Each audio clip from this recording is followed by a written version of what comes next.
now we are heading on up to the Christmas season, and we want to find out about some of the experiences of others, what Christmas means to them. And we have Ms. Diane Diaz, and she's an outstanding and a long-standing member of the Arima community, and she's going to give us her take on Christmas. Good morning, everyone.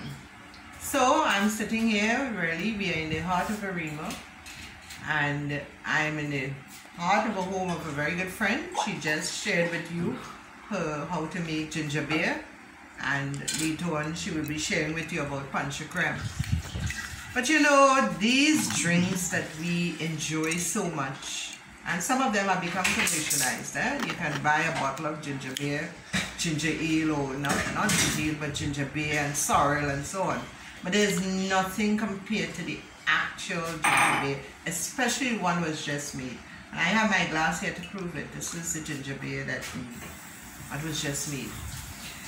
I just want to reflect on what it was like growing up in Arima as a child. I was born in Arima, and I believe I'm a third generation Arimian. My parents were born in Arima, and my grandparents are Arimians. I remember, when I look back, I remember a number of things that really I consider very precious and I cherish. And I think mainly of my grandmother, who was the busybody, the one who made all the ginger beer and the sorrel and many other things. And I just want to share some of the things that I experienced with her. Christmas time is always a big time for us. We had, for my grandmother, she would buy her pork early, and I want to say that the pork that was chosen from the belly of the pig. That is the part that they use specially for making pastels. That was the meat that was used. And the reason for that, because it was very, it had a lot of fat, and when that fat melted, when you stew it on the fire, it gave a special flavor. So she would buy her meat, she would choose her meat, and I would help. We had a garden and we had banana trees. And of course, we didn't use foil paper. We used the banana leaves. So my task was to cut those leaves, cut them up into smaller parts, and then we would have them specially prepared. We'll heat them over the fire, and we'd have them for folding, putting the pastels in. And I would tie the strings that we used was strings that came from the very banana tree. You strip it, not strings, not the other type of strings, but just the particular banana tree. You got strips and you use that to fold. I want to say this about Arima. We did not make corn pastels. At least in my home and in many homes, we use plain flour. Some people dare to call it stuffed dumplings. It wasn't stuffed dumplings. It was just that we used plain flour instead. And it was really, really tasty. It was a longer process. So we had pastel making, we had the ginger beer and the sorrel. Another thing that was very special at this time was fresh pigeon peas. My grandmother would buy that in the market, and she would have it set aside, because that was what was cooked on Christmas morning. That was part of the special meal. I also remember her, the time she took with the house. Now, in those days, all your furniture, you had to varnish. You would scrape and varnish. And then your flooring, which would have been wooden flooring, you bought new what we call linoleum, or vinyl as we say today. We would cover that.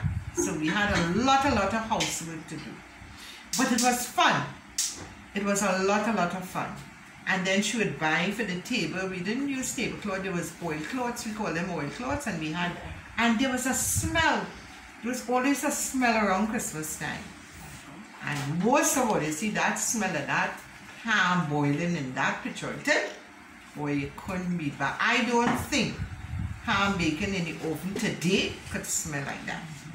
Because when you see my grandmother put that out, and you had a little fireside, and you put that picture out there, and you had to wait a while until the bone appeared. And when you see the bone sticking out, when you know it's ready. And of course, you would put it aside for it to cool. Of course, my uncle and I, he was just a few years older than myself, we would chip off a little piece or two. So ham was exclusively around Christmas time. These days, no big deal. You could go and pick up ham anytime you want at any of the stores, any of the big supermarkets, master stores, whatever. So the smell of Christmas was another thing. There was that smell of the linoleum, the vinyl. There was the smell of the ginger being grated. And then it was the pleasure of seeing, you know, how drab surroundings became so beautiful. Because my grandmother would take her time and sew her curtains. She spent time, she would go out and she would select the material and she would spend time on that sewing machine. I would help her threading and so on because her eyes would get a little, she can't see too good, so I would thread the needle and she would sew up her curtains. So that sight on a Christmas morning was always special. And of course there was something else. There was the festivity, the parang coming to your house. And in our house, parang used to meet parang. And that was fun. Sometimes you dead sleep and you would hear that little tingling, that song. Not tingling, I steel band. But you hear the other song, the quattro. And you hear that coming down the road. And you know they're heading to your house. And boy, everybody scramble, who get up, who get pull out your ginger beer, your sorrel, your bottle of rum, whatever. And then another parang might join it. So that was part of it. So you listen, the music, the songs. These were things that were special. Smells, things that you saw, things that you hear, and the beauty. And I would say that today, I would think that many of our young people have really missed out, probably, or are missing out on the kind of spirit we had. I remember as a child, we didn't have fireworks, you know. We used to have bamboo, we used to burst bamboo. And I think it was kabay. Kabay, yeah. Kabay. That is, they put it in a tin. Yeah. And then you would have that explosion. So that was the noisy part of Christmas. But I remember my grandfather buying for me a pack of starlights. Yeah. And when you held that in your hand, you felt as if something extraordinary was taking place. It just lit up. And you had fun swinging it back and forth. And that was so beautiful. It didn't have as much noise as the fireworks and it's not up in the sky, but you had a lot of fun. And that to me was precious. So young people today, maybe we need to bring back some of these activities in a community, in a neighborhood. Let them enjoy some of these things that we used to enjoy a long time. But I want to say this. Christmas is also the birth of Jesus. That's what we're celebrating. As Christians, let's never forget that. Now, as a Catholic, this is not yet the Christmas season for us liturgically. According to our liturgical seasons, we are now in the season of Advent. And we are preparing for this wonderful birth. So this is why some people left so many things to put up on Christmas Eve. Nowadays, people are not doing that. I am inside a home here right now and I'm seeing curtains up, Christmas tree up. Oh, yeah. People are working and they prefer to do these things so that they won't have to, they will feel more relaxed. They have parties to go to and so on. So, but for us, it was almost down to midnight. And that's sometimes when we were making pastels too, almost down to midnight. And then of course you go to Mass. And that was special because when you went home, you got your freshly, your ham slices, your sweet bread, that was another part of it. But I still want to stress that today, this year, was a really, really tough year for everybody in the world, not only here in Trinidad.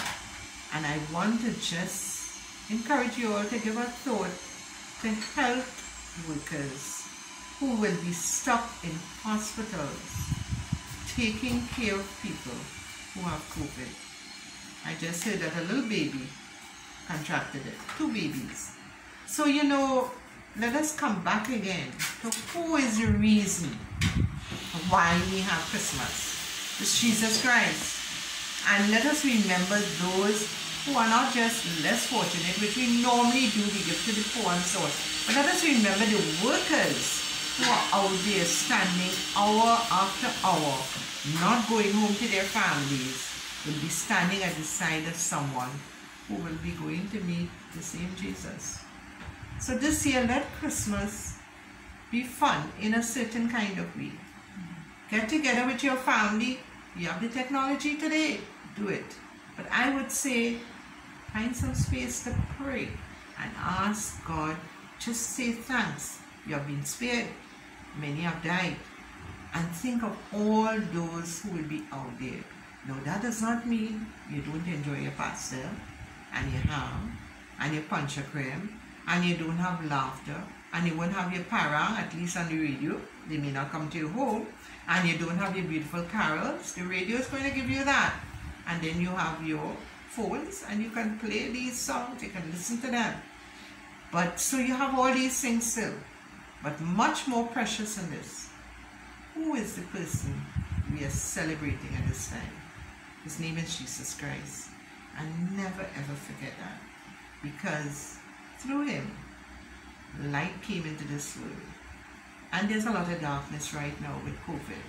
But you know what? When we let Jesus come into our hearts, he does something to us and we become more aware and more sensitive to one another. And so we enjoy everything that we have even more.